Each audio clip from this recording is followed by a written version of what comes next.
Haleluya, haleluya. Kita sudah bersukacita, kita sudah menyembah Dia. Mari kita akan lebih bersukacita lagi dengan pujian nomor 15. Kita nyanyikan pujian nomor 15. Pada saat ini setelah kita menyembah Dia, bersukacita memuliakan Dia, bahwa Dia adalah Bapa yang beserta dengan kita.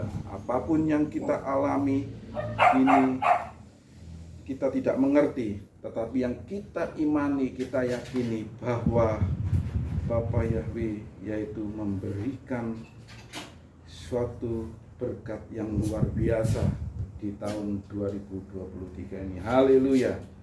Mari kita pujikan nomor 15. Apa yang ku alami.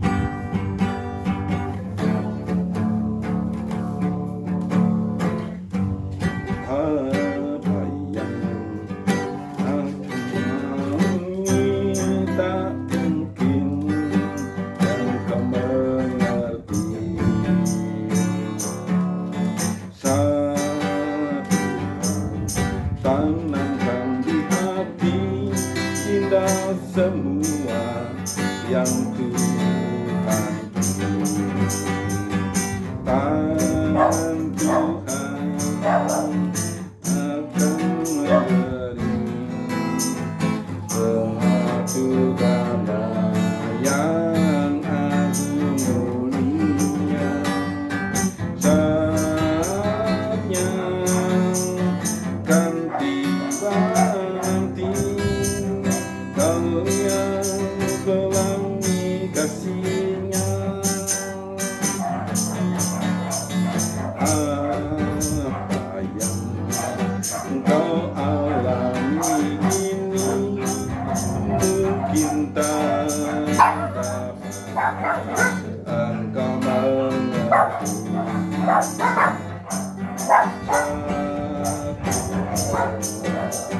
Tanamkan di hati indah semua yang Tuhan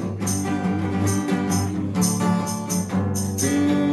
Tuhan akan memberi pula berat pada yang minta roti. Coba yang kau alami tak melebihi kekuatan. Tangan Tuhan sedang merendam suatu karya yang agung mulia.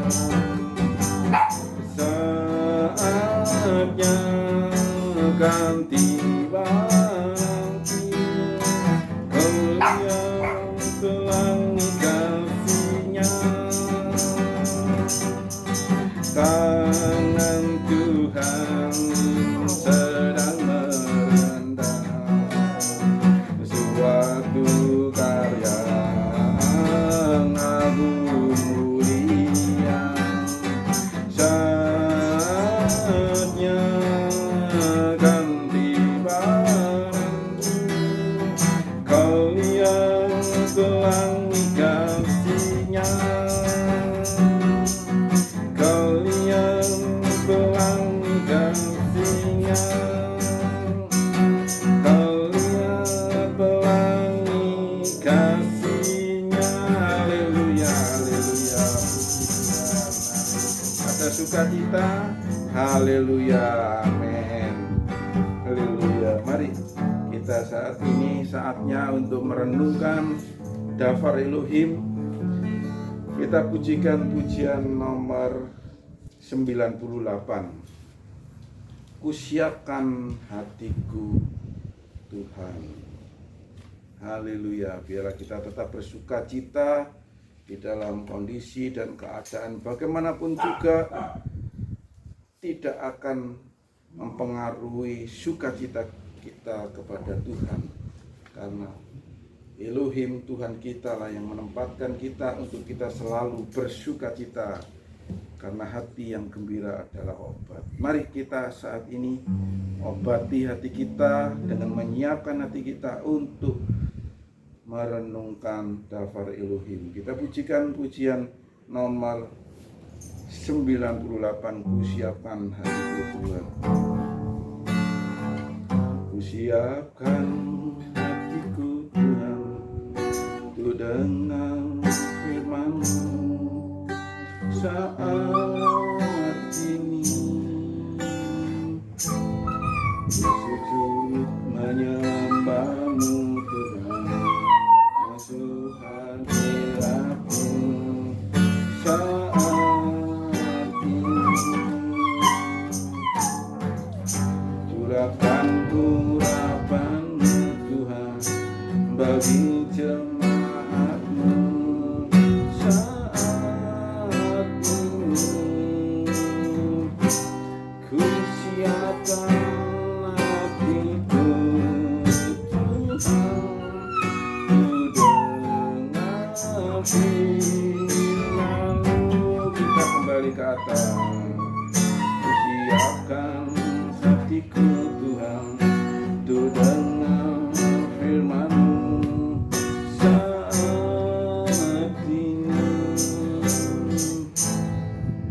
Ku sujud menyembah-Mu Tuhan, masuk hadirat-Mu saat ini. Curahkan urapan-Mu Tuhan bagi jemaat-Mu saat ini. Ku siapkan hatiku Tuhan, ku dengar firman-Mu, firman-Mu, firman-Mu Tuhan.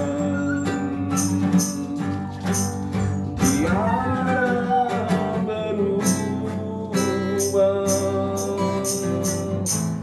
dahulu, sekarang, selama-lamanya, tiada berubah.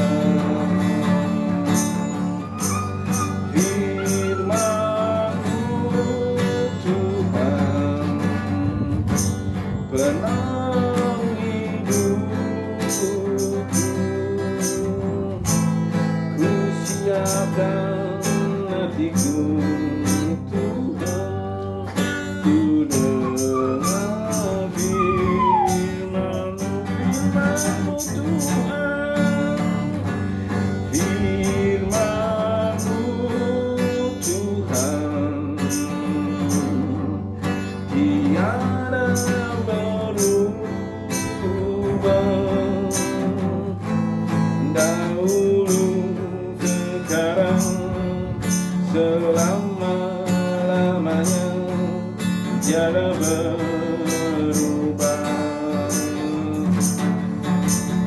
Firman-Mu Tuhan, penang hidupku.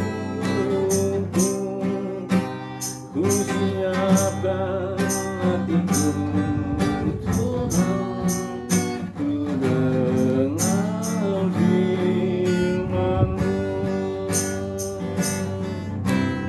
Ku siapkan hatiku Tuhan, ku dengar firman-Mu. Haleluya, haleluya. Terima kasih ya Bapa atas kehadiran-Mu di tengah-tengah kami, atas kuasa-Mu yang Kau curahkan kepada kami. Terima kasih ya Bapa. Saatnya malam hari ini kami akan merenungkan Dafar Elohim melalui bacaan secara bergilir di dalam kitab Keluaran malam hari ini. Biarlah Roh Kudus melalui menyingkapkan rahasia dari firman Tuhan, supaya kami boleh mengerti akan isi hati Tuhan, dan di dalam hidup kami senantiasa dipimpin oleh Tuhan. Terpujilah karena nama Engkau ya Bapa Yahweh, di dalam nama Tuhan Yesus Juru Selamat kami yang hidup. kami sembah. Haleluya, haleluya, amin. Mari kita sampai bacaan kita, yaitu di kitab Keluaran pasal yang ketiga. Kita masuk di kitab Keluaran pasal yang ketiga. Seperti biasa kita akan baca secara bergiliran 5 ayat sampai habis pasal yang ketiga ini. Saya akan bacakan ayat yang pertama sampai yang kelima. Judul dari bacaan kita malam hari ini yaitu Semak yang Menyala. Ayat pertama, Musa menjadi gembala kawanan domba Yitro mertuanya, seorang imam di Median. Ketika ia menggiring kawanan domba itu ke padang gurun, sampailah ia ke gunung Elohim, yaitu gunung Horeb.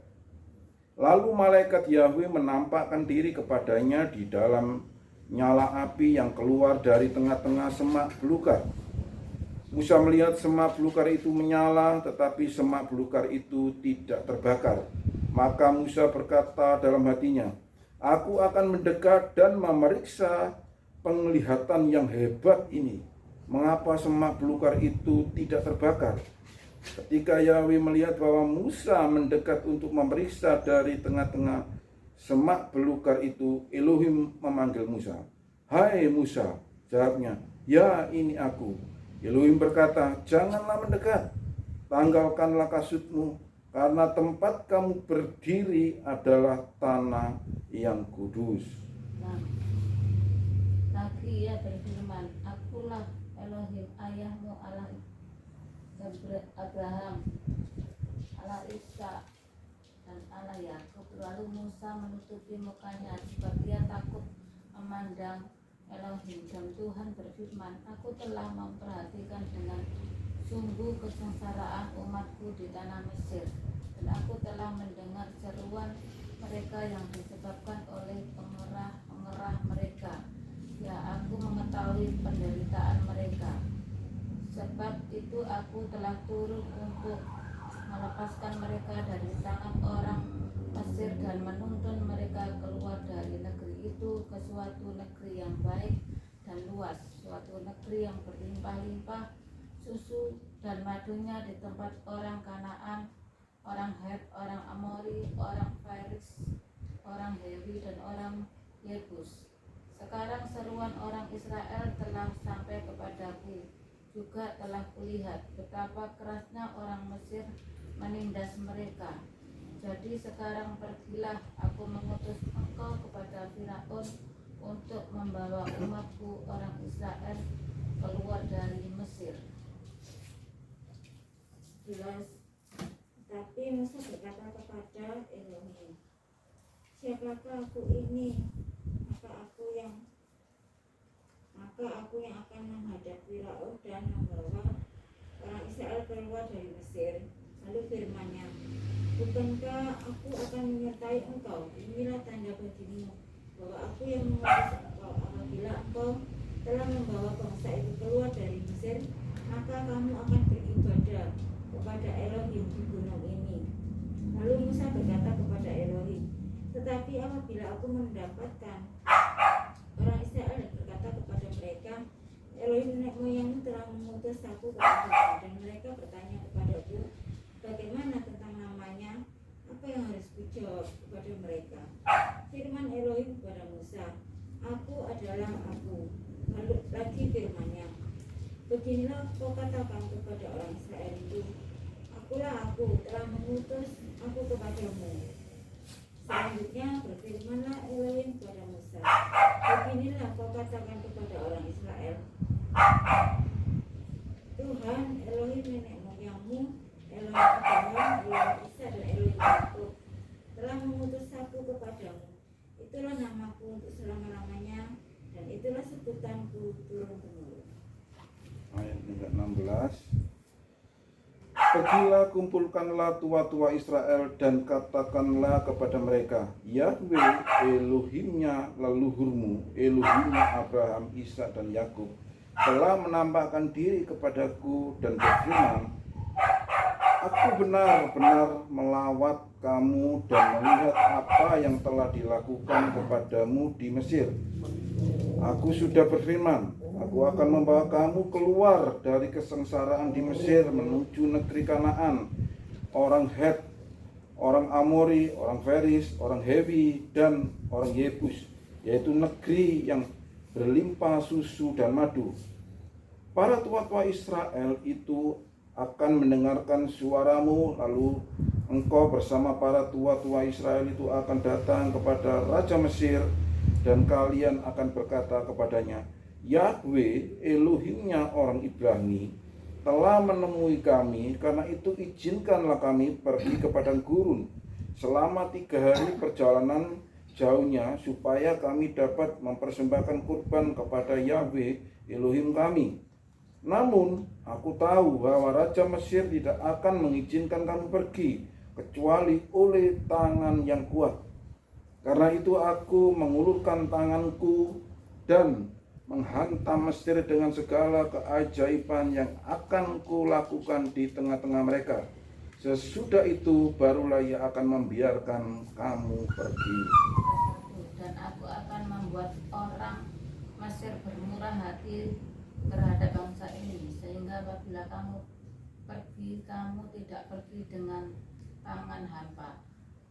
Tetapi tiap-tiap perempuan harus meminta dan tetangganya dan dari perempuan yang tinggal di rumahnya barang-barang perak dan emas dan kain-kain yang akan kamu kenakan kepada anak-anakmu lelaki dan perempuan. Demikianlah kamu akan merampasi orang Mesir itu. Amin, haleluya, luar biasa. Ayat yang ke 15 ya, 14 yang dan 15 ini. Di sini ketika Musa diutus oleh Elohim untuk membawa bangsa Israel keluar dari perbudakan di Mesir selama kurang lebih 400 tahun itu, Musa berdiskusi dengan Elohim. Nanti kalau saya menemui orang-orang Israel, khususnya para tua-tua, mesti mereka akan bertanya, siapa yang mengutus kamu?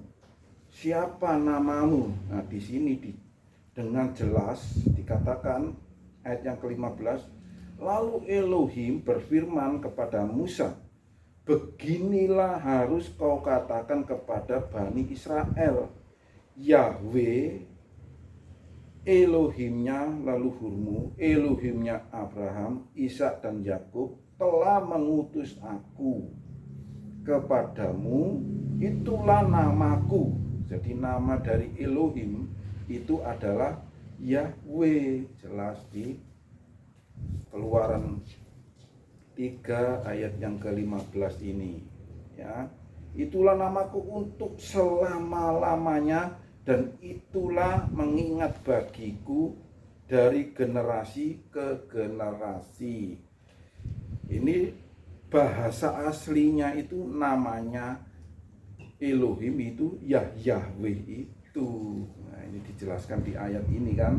Selama ini kita tidak tahu.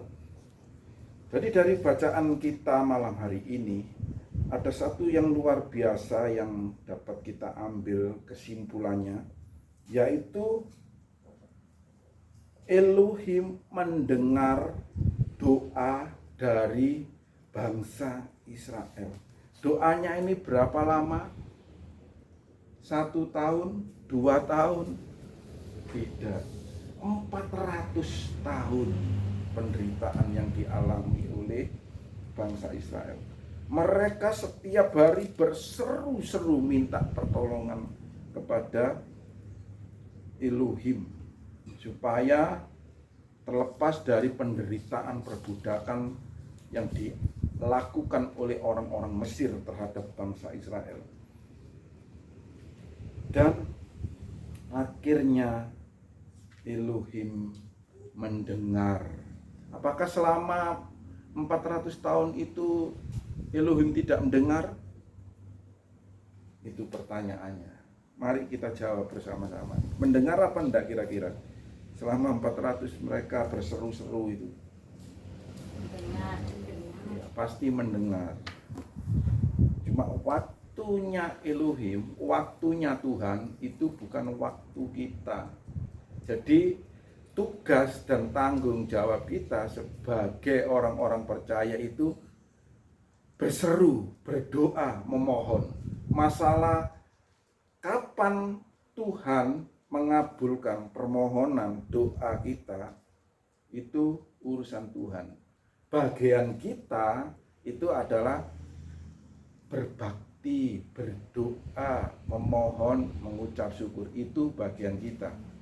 Dan bagian Tuhan itu punya waktu tersendiri. Dan Tuhan tentunya tidak sama pikirannya itu dengan kita. Pikiran kita itu selalu instan. Minta hari ini ya, tolong dikabulkan hari ini. Jangan lama-lama. Tentu permintaan kita seperti itu. Tetapi berbeda dengan apa yang dipikirkan oleh Tuhan. Tuhan itu menguji kita, apakah kita tetap setia. Tahu kondisi kita. Bangsa Israel ini aja yang sudah berdoa selama kurang lebih 400 tahun itu, setelah dikabulkan, setelah mereka ini mengalami mujizat Tuhan yang luar biasa selama 40 tahun di padang gurun, mereka itu tidak perlu bekerja keras untuk mendapatkan makanan, ya. Tiap hari dapat kiriman makanan dari mana? Dari Samayim, dari surga. Betapa luar biasanya itu. Itu makanan bukan makanan biasa, itu makanan yang luar biasa, makanan dari surga yang tidak mungkin ada di dunia ini, yaitu mana itu. Itu bangsa Israel tidak perlu bekerja keras, itu tiap hari disediakan mana, ya.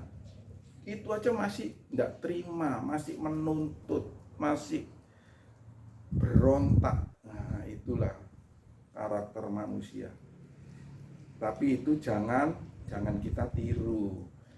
Jadi yang kita tiru positifnya, yaitu kita punya tanggung jawab berdoa, memohon dan meminta kepada Tuhan untuk masalah Tuhan mengabulkan, Tuhan memberi kelimpahan kepada kita. Itu adalah bagian dari Tuhan. Yang terpenting kita bisa mempertanggungjawabkan kita sebagai orang-orang percaya di dalam sikap dan tindakan kita, perbuatan kita, berkenan apa enggak di hadapan Elohim. Itu yang terpenting. Ada satu ayat lagi yang sangat menarik, ya. Ayat yang kelima, saya akan bacakan kembali. Sebenarnya banyak ya, yang kalau kita kupas satu-satu ini banyak ini perkara-perkara yang ajaib, perkara-perkara yang luar biasa ini. Dari ayat 1 sampai ayat yang ke berapa? 22 ini banyak peristiwa-peristiwa yang ajaib dan luar biasa. Tapi kita tidak akan bahas satu-satu, kan panjang ini nanti. Jadi yang terpenting tadi kuncinya bahwa kita bertanggung jawab atas Tuhan, dan Tuhan punya tanggung jawabnya sendiri untuk memperhatikan kita. Ada waktunya sendiri. Waktu Tuhan bukan waktu kita. Pikiran kita tidak sama dengan pikiran Tuhan. Saya akan bacakan ayat yang kelima, yang ini sering terabaikan. Bagi orang-orang percaya ini sering terabaikan ini, ayat yang kelima ini. Elohim berkata, janganlah mendekat, tanggalkanlah kasutmu, karena tempat kamu berdiri adalah tanah yang kudus. Tanggalkanlah kasutmu, karena tanah tempat kamu berdiri adalah tempat kudus. Ini dilakukan oleh agama seberang sampai saat ini. Sampai saat ini agama seberang itu mereka itu melakukan ini, ya. Tatkala mereka ini memasuki tempat yang kudus, tempat ibadah, mereka menanggalkan kasutnya. Secara fisiknya juga harus bersih. Itu terabaikan oleh kita. memang di dalam ayat yang lain mengatakan bahwa Tuhan itu tidak melihat fisik atau perawakannya, tetapi yang dilihat hati kita. Tetapi alangkah baiknya kalau hati kita bersih, tubuh kita, penampilan kita juga bersih.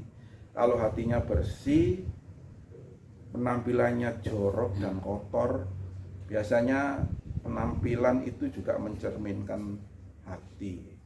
Jadi mari sedapat mungkin bagaimana kita ini bisa menghormati Tuhan seperti yang dikatakan di ayat yang kelima ini.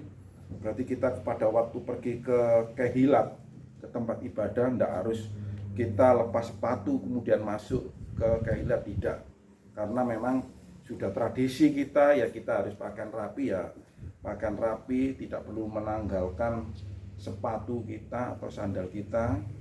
Yang terpenting adalah kalau kita kembali ke PB bahwa hati kita bersih.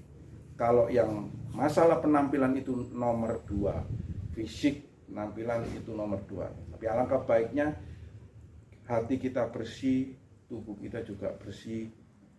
Bapak Yahweh dipermuliakan.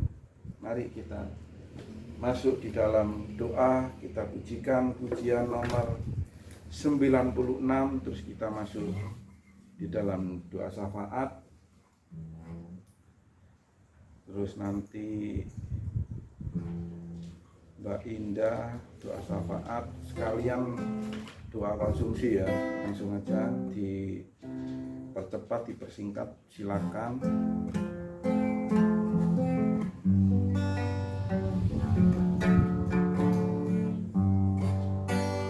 Tunaikan syukur,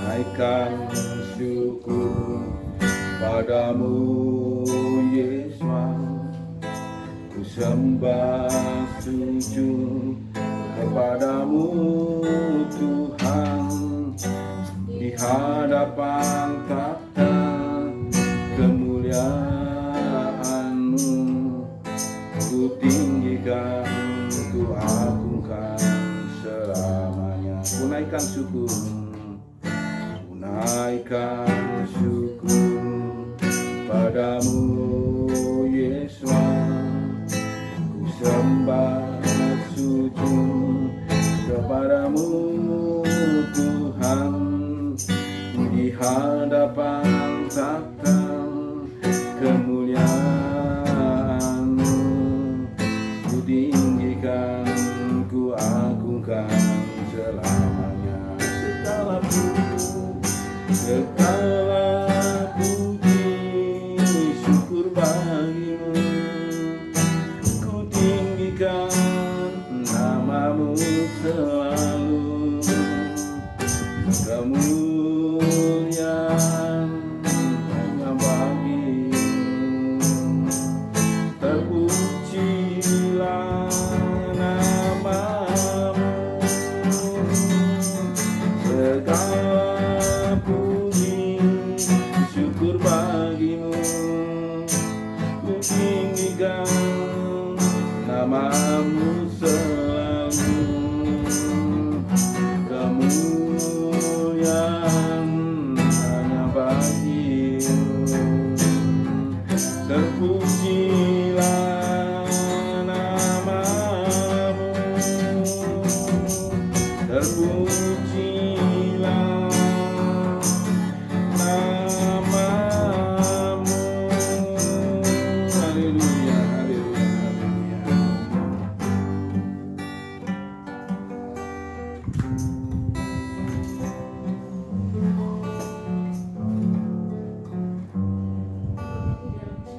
Di dalam surga kami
yang ada ya Tuhan. Tuhan berikan mereka hikmat untuk memimpin setiap warga negara, supaya mereka memberikan kesejahteraan, keamanan ya Tuhan, perlindungan untuk setiap rakyat yang ada ya Tuhan, setiap kebutuhan rakyat yang ada Tuhan.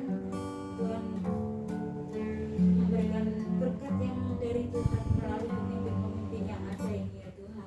Kami juga berdoa ya Tuhan untuk setiap perekonomian ya Tuhan bangsa ini, kebutuhan ekonomi, sandang pangan papan Tuhan berkati. Terima kasih ya Bapa. Kami juga berdoa untuk gerejamu ya Tuhan. Tuhan berkati gereja Tuhan, dan persatukan gerejamu, umat Tuhan yang ada. Tuhan berikan persatuan ya Tuhan. Tuhan satukan hati, satukan visi, satukan misi, supaya mereka hanya satu tujuan untuk mempermuliakan nama Tuhan dan memperkenalkan nama Bapa Yahweh kepada seluruh umat Tuhan, supaya mereka mengenal Tuhan yang benar dan menyembah Tuhan dalam roh dan kebenaran. Terima kasih ya Bapa, peliharalah umat-Mu ya Tuhan dengan kasih setia dan kemurahan-Mu. Terima kasih ya Bapa.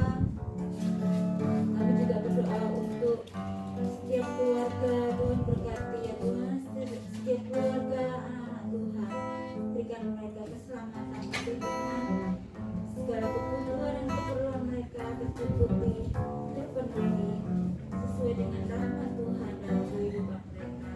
Kami juga berdoa untuk keluarga kami ya Tuhan, keluarga yang ada di Jember, yang ada di Kalimantan, keluarga yang ada di Mojokerto, Tegal, Surabaya.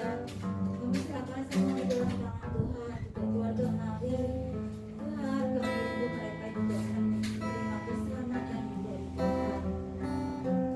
Kami percaya Tuhan, kasih karunia-Mu akan turun atas kehidupan mereka, memberkati kehidupan mereka, juga memberikan keselamatan kepada mereka ya Tuhan. Terima kasih ya Bapa. Kami berdoa ya Tuhan juga untuk keluarga kami yang ada di tempat ini Tuhan. Kami berdoa Haleluya. Pak Yakub Tuhan, kami serahkan dalam tangan Tuhan. Tuhan berikan hikmat marifat lebih lagi ya Tuhan. Turunlah hikmat dan pewahyuan dari Tuhan atas kehidupan Pak Yakub, juga kesehatan, kesembuhan, segala sesuatu yang menjadi kebutuhan, keperluan Tuhan berkati. Kami percaya Tuhan, Engkau mengenal seluruh kehidupannya, apa menjadi kebutuhan dan keperluannya Tuhan. Berikan pertolongan, Tuhan berkati. Terima kasih ya Bapa. Kami juga berdoa untuk Mbak Eli, Tuhan berkati kesehatan, kekuatan, kedamaian, kesejahteraan ya Tuhan dalam kehidupannya.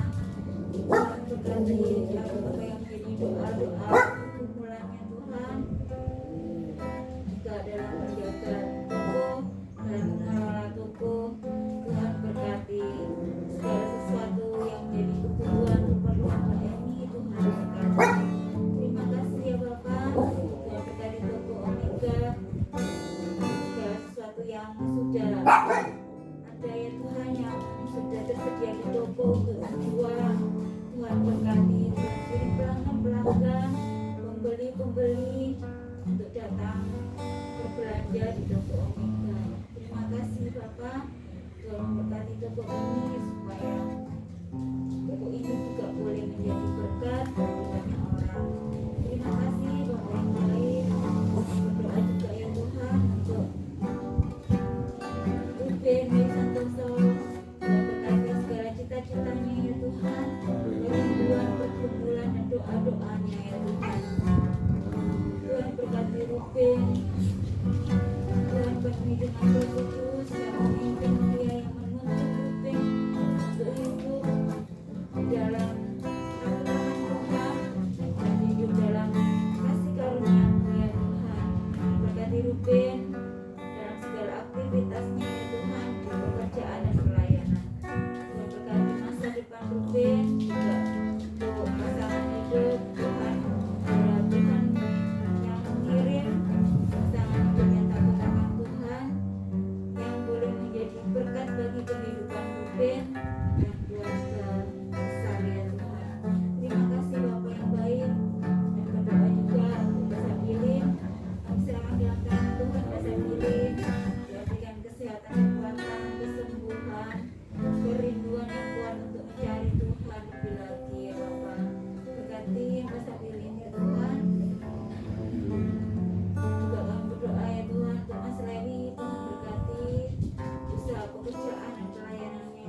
kami, bagi tubuh kami.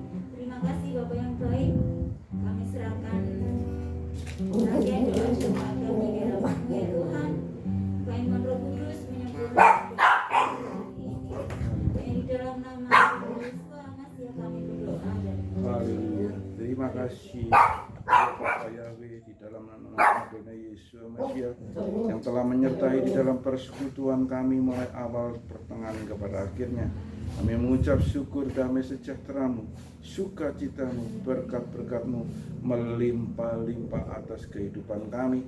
Penyertaan Bapak Yahweh di dalam Adonai Yesus Masiah menyertai kami mulai hari ini bahkan sampai selama-lamanya. Maranatha, Yesus datang yang kedua kali. Haleluya, haleluya. Ye pareka, keis mereka, ye pareka, ya el Yahweh, panapeleka, pineka. Pareka, Beis mereka, Eva mereka, Yesaya, Anapeleka, mereka, Beas mereka. Shalom, shalom, haleluya, haleluya. Ibadah selesai, Bapak Yahweh memberkati. Amin.